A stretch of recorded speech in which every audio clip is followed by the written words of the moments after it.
자, 이번에 윤통 탄핵 과정에서 한국의 반중 정서가 급격히 늘어났습니다. 그전에는 반북이었는데 최근에는 보면 반북보다 반중 정서가 더 늘어났어요. 그래서 저는 이것도 조금은 문제다라고 생각합니다. 사실은 반북이 더 심해야 되고 그 다음에 이제 반중이 또 심해야 됩니다. 저는 한국에서 최초로 이 중국과 거리를 둬야 된다. 중국하고 가까이 가다가는 큰일 난다. 그래서 중국 경제가 머지않아 망하니까 우선 경제적으로 이득을 보려고 중국에 붙고, 그래서 경제는 중국, 안보는 미국, 이 구도가 깨어진다. 미국은 바보냐? 그래서 우리가 중국하고 이제 경제적인 연관성을 정리를 해야 되고, 중국의 1대1로 사업에 참여하지 말아야 되고, 중국이 주도하는 각종 기구에도 거리를 둬야 된다. 중국과 가까이 했다가는 큰 화근이 생기고 중국이 망할 때 우리도 같이 망한다고 주장했고, 중국 경제가 몇 년 지나지 않아 망할 거라고 제가 한 7, 8년 전부터 이야기를 해왔습니다. 자, 그래서 지금 보면요, 미국이 한국 안보를 지금 포기해 가고 있고, 중국은 경제적으로 망가져서 중국에 진출했던 많은 한국 기업들이 피해를 겪고 있고, 심지어 정부 금융기관이 중국의 1대1로 사업에 투자했다가 엄청난 손실을 본 걸로 나오고 있고, 또 중국이 주도하는 아시아 인프라 투자은행인가, 거기에도 한국이 뭐 한 4조 정도 낸 걸로 아는데 그 돈은 지금 어디 갔는지 모르겠습니다. 그래서 지금 최근에 젊은 사람들의 반중이 굉장히 심해지는 이유로는, 첫 번째로는 중국 사람이 한국에 들어와 가지고 바닥의 일자리들을 거의 다 차지해 버렸고, 또 오늘 아침에 보면 외국인이 한국의 주택을 94,000채를 구입했는데 그 중에 대다수가 중국 사람이 구입한 것이다. 자, 그래서 한국의 젊은이들이 갈수록 지금 취업자리가 없어지고 이런 마당에 중국인들이 들어와서 일자리를 차지하고 집을 차지하고, 집도 지금 한국의 젊은 사람들의 큰 문제잖아요. 여기에다가 더해서 지금 한국의 각종 정치 사안에 대해서 제한 중국인들이 거기에 또 가담하고, 그리고 주한 대사관이 마치 지금 중국인들을 이 총독처럼 다스리면서 끌고 가는 부분, 이런 것들이 젊은 사람들에게 굉장히 지금 부정적인 시각을 심어주고 있고, 그 연장선상에서 중국인 99 문제도 나오고, 또 부정선거도 또 중국과 연관지어서 하는 황당한 일까지 벌어지고 있습니다. 그런데 이 와중에 이재명이나 문재인이가 친중이라는 부분은 그 뭐 부인할 수 없는 사안이에요. 특히 이재명이가 중국이 뭐라 하면 쎄쎄, 대만이 뭐라 하면 쎄쎄라고 한 말 때문에 굉장히 이 한국의 친북 좌파 진영이 친중적이다. 이런 부분에 대해서는 비난을 피할 수 없다고 보고 있습니다. 자, 그런데 이런 국민의 정서는 아랑곳하지 않고요, 문재인이요, 지금 그 평산 책방이라는 양산에 차린 그 책방 있잖아요. 저 집 옆에. 여기에 중국인들이 몰려간다는 겁니다. 그래서 중국인들이 SNS에 문재인 책방 방문 후기를 올리고 난리인데, 이것은 문재인이가 재임시에 했던 친중적 행태. 그래서 중국은 윤석열은 반중이고 문재인은 친중이고 이재명도 친중이다. 이렇게 지금 나름 정리해 놓고 있는 것 같아요. 자, 그런데 이런 일이 한꺼번에 벌어진 게 아니라 2월 10일 날 한겨레하고 문재인이 단독 인터뷰를 했는데, 거기에 보면 문재인이 윤석열 정부가 중국, 러시아와 등을 돌린 것은 큰 실수다라고 말하고 있습니다. 그래서 중국과도 잘 지내고 미국과도 잘 지낸 것이 노태우 대통령 때 중국과 수교가 된 이후에 내려온 한국의 전통적 외교 기조인데, 한국의 중러 관계가 악화되고, 그리고 국제적으로 북핵을 억제하는 그 체제가 와해됐다. 즉, 문재인은 중국과 러시아가 북한을 핵을 억제하는데 우리 편에 서 있었다는 황당한 착각을 하고 있는 것 같아요. 그래서 한국의 윤석열 정권이 노태우 이후에 맺어온 중국과의 좋은 관계를 윤석열이가 다 망가뜨렸다. 그렇게 지금 문재인이가 인터뷰를 하고 있어요. 그뿐만 아닙니다. 6월 28일에는 이코노미스트지하고 인터뷰를 했는데 중국은 우리에게 매우 중요한 나라다. 그래서 현중 정서를 자극하는 것이 매우 개탄스럽다라고 말을 하고 있어요. 자, 그때는 계엄과 관련해서 또 탄핵과 관련해서 부정선거 의혹과 관련한 현중 정서가 확산되는 부분에 계엄 내란을 변명하거나 비호하기 위해 현중 정서를 자극하는 그런 행태들이 참으로 개탄스럽고 우려스럽고 일부 정치인이 이를 부추기고 있다. 이러면서 자신의 SNS에 올린 노영민 전 문재인 비서실장에 져서 2025년 중국에 묻는 4가지 질문이라는 추천글을 올렸어요. 중국은 경제와 안보, 한반도의 평화와 동북아 안정을 위해서 우리에게 대단히 중요한 나라다. 그러면서 한미 동맹을 중시하더라도 그 다음에 중요한 나라는 중국이라는 걸 알아야 되고 한국과 중국하고의 관계는 운명적인 관계다.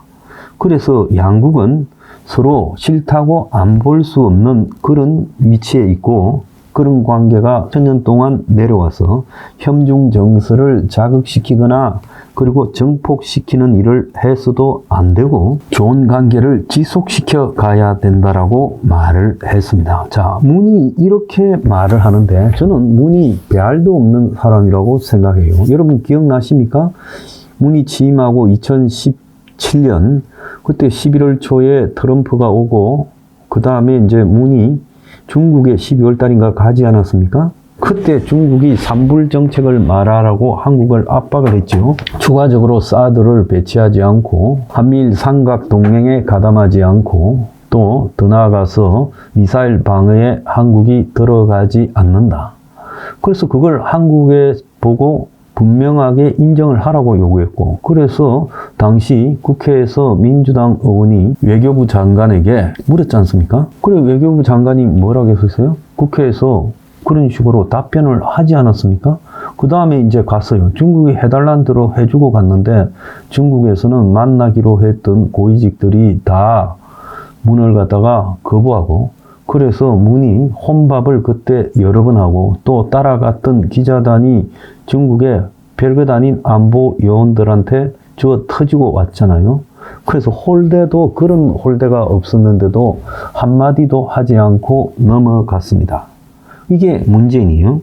그래서 지금 문재인이 한국 사람보다 중국 사람들에게 더 인기가 있어서 평산 책방은 중국인들이 꼭 들르는 관광 명소가 되었고 하루에도 매일 수십 개의 평산 책방 방문 후기가 올라오고 한국서 꼭 가보고 싶은 곳이다. 그래서 지금 문재인이 활짝 웃으면서 중국인 관광객과 포옹하는 장면들도 나오고 있어요. 그래서 평산 책방 스스로 밝히기를 많을 때는 하루에 1000명 가까이 평산 책방을 관광객이 들르는데 중국인들이 상당수를 차지하고 있다. 처음에는 한국에 거주하는 중국 유학생들이었는데 지금은 그들의 친구, 가족까지 중국에서부터 찾아온다. 그래서 이제 한국경제 기자가 가서 방문객들의 이야기를 들어봤어요. 그 방문객 중에 하나는 드디어 대통령님을 만났네요. 저는 중학생 때부터 이날을 기다렸어요. 정말 눈물이 날 것 같아요. 이렇게 대답했어요. 지난 8일 오전 11시 평상 책방에 문재인이 등장하자 중국인 20살 먹은 쥔재란 여성이 한 말이에요. 쥔재는 평산 책방을 방문하기 위해 이틀 전에 베이징에서 비행기를 타고 부산에 도착했고 그래서 평상 책방이 가깝기 때문에 서울로 온 게 아니라 부산으로 왔다는 거예요. 그래서 평상 책방을 찾은 중국인들이 이날도 문 열기 한참 전부터 도착해 문재인을 기다렸고 영업시간인 10시보다 이른 오전 9시 10여 명의 중국인이 벌써 대기 중이었고 설레는 표정으로 책방 고양이와 인증사진을 찍던 항저우 대학생 한 명은 서울에서 울산으로 KTX 첫 차 타고 왔다.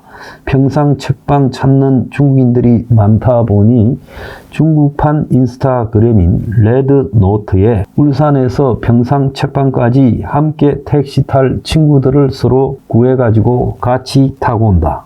이런 이야기도 해요. 그래서 이날 오전에 평산 책방을 방문한 중국인이 전체 방문객의 절반이었다는 거예요.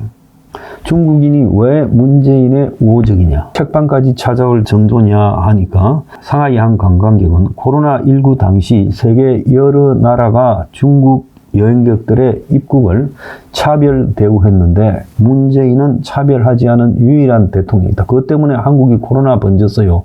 빨리 국경을 차단하라고 제가 요 앞에 글씨까지 붙여서 그때 방송을 했잖아요. 자, 그 대가로 우리가 코로나로 작살이 났습니다. 중국의 난징 대학에 재학 중인 한 대학생은 문재인 저서 운명을 통해 그가 중국에 큰 우정과 사랑을 가지고 있음을 느꼈다. 중국과 좋은 관계를 유지하는 것이 중요하다는 걸 아는 대통령이다. 이 외에도 중국인들은 문재인을 존경하는 이유로 노무현 전 대통령과의 우정에 감명을 받았어. 한반도 평화에 기여한 대통령이라서 자서전 속 인권 변호사로 모습이 인상 깊어서 외모가 훌륭해서 이런 이야기를 하고 있어요. 그래서 평산 책방에는 통역 봉사자가 중국말로 중국 관광객들을 이렇게 통역도 해주고 있었다는 거예요. 그래서 오전 11시에 문재인이 경호를 대동하고 평상 책방에 왔고 중국 사람들이 곳곳에 감탄사를 터뜨리고 그래서 한 중국인은 오늘을 위해 좋은 카메라를 샀다. 또 문재인에게 하고 싶은 말을 미리 준비해 왔으니 한국말로 한번 들어달라. 자, 그래서 평상 책방은 지금 중국 관광객으로 아주 재미가 좋은 모양이에요. 그래서 문의 관광객한테 한국말로 하면 통역사가 또 그걸 중국말로 전달을 하고 그래서 본격적으로 평상 책방이 중국인 장사에 나선 모양이에요. 그래서 평상 책방은 책친구라는 그런 중국식 말로 자원봉사자를 모집했고 지금 20명이 자원봉사를 하고 있다는 거예요. 그들은 한국인 남성과 결혼한 부산의 중국 교민협회 출신 조선족 욕성들이 대부분이라는 거예요. 그래서 평산 책방에서 가장 많이 팔리는 책은 자신의 저서 운명의 중국판 명운이라는 책이라는 거예요. 이날도 중국인들이 많이 샀다는 거예요. 그래서 중국 최대 온라인 서점에 보면 정치인 자서전 중에 문재인 자서전이 1위라는 거예요. 지금 이 평산 책방에 있는 명운이라는 문재인의 중국판 자서전은 중국에서 발행한 걸 오히려 역수입했다는 거예요. 그래서 평상 책방은 한강 소설뿐만 아니라 중국어로 되어 있는 9개의 서적을 판매하고 있다는 거예요. 그래서 중국인 방문객이 늘고 있으니까 이들의 편의를 위해서 여러 서비스를 제공하려고 하고 알리페이도 준비 중이라고 합니다. 문재인은 신이 나서 일주일 내내 지금 평산 책방에 나오고 있다고 합니다. 산문은 중국에 정말 사랑을 받는데요. 국민들 정서하고는 완전히 다른 쪽에 있네요.